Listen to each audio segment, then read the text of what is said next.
आज आरसी वर्मा ने United mercantile bank Kanpur में बैठक की, जिसमें उन्होंने बताया 12 मई को उनकी बैठक मुंबई में भारतीय रिजर्व बैंक गवर्नर शक्ति कांत दास के साथ हुई। कानपुर में भारतीय रिजर्व बैंक के गवर्नर शक्तिकांत दास नगरीय सहकारी बैंकों से संबंधित मुद्दों एवं चिंताओं पर चर्चा मुंबई में की गई। देश भर से फेडरेशन बैंकों के 11 प्रतिनिधियों को आमंत्रित किया गया, जिसमें उत्तर प्रदेश के Uttar Bharat urban cooperative bank federation limited Lucknow के अध्यक्ष एवं united mercantile cooperative bank limited Kanpur के मुख्य कार्यकारिणी अधिकारी आरसी वर्मा ने हिस्सा लिया। बैठक में गवर्नर के अतिरिक्त डिप्टी गवर्नर, एग्जीक्यूटिव डायरेक्टर एवं भारतीय रिजर्व बैंक के अन्य वरिष्ठ अधिकारी मौजूद थे। बैठक के प्रारंभ में गवर्नर ने वित्तीय समावेश एवं जमीनी स्तर पर आर्थिक उत्थान के लिए प्राथमिक शहरी सहकारी बैंकों की भूमिका को अत्यंत महत्वपूर्ण बताया। अग्रेतर गवर्नर ने इस क्षेत्र को मजबूत बनाने के उद्देश्य के सभी हितधारकों को एक साथ काम करने की आवश्यकता पर बल दिया। इस बैठक से नगरीय सहकारी बैंकों को नई ऊर्जा मिली, जिससे नगरीय सहकारी बैंक ज्यादा से ज्यादा विशेषकर कमजोर वर्ग के लोगों को बेहतर सुविधा प्रदान करने में सहायक होंगे। मैं आरसी वर्मा, अध्यक्ष Uttar Bharat urban cooperative bank federation Lucknow, मुख्य कार्यकारी अधिकारी united mercantile cooperative bank Kanpur.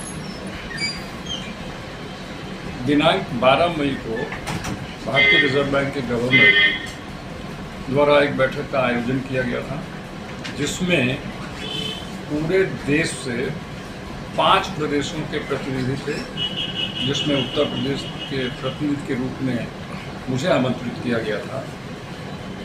जो हमारे इस सेक्टर की यूसीबी सेक्टर, जो अर्बन कोऑपरेटिव बैंकिंग सेक्टर है, सहकारिता का क्षेत्र, इसकी जो समस्याएं हैं, इन पे चर्चा के लिए यह बैठक का आयोजन किया गया था।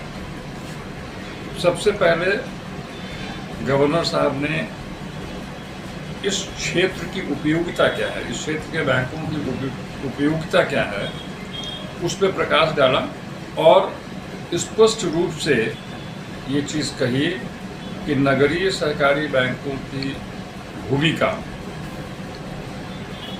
वित्तीय समावेश में छोटे लोगों की आर्थिक प्रगति के लिए बहुत ही महत्वपूर्ण है। इस वजह से इन बैंकों को आगे बढ़ाना भारतीय रिजर्व बैंक की भी जिम्मेदारी है। इनकी प्रगति तेजी से हो, इनकी उन्नति तेजी से हो, जिससे ये अपनी भूमिका को और अच्छे तरीके से निर्वाह कर सके।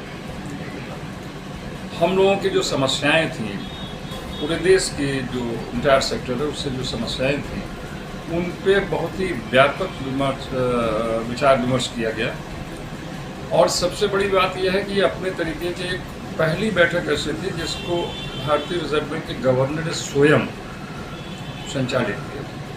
एक बड़ी बात होती है कि जहाँ पर सरकारी बैंक हैं, जहाँ पर प्राइवेट सेक्टर के बैंक हैं, बड़े बड़े बैंक हैं, वहाँ पर इन छोटे बैंकों को, सहकारिता के छोटे बैंकों को महत्व देना अपने आप में एक बड़ी चीज़ है।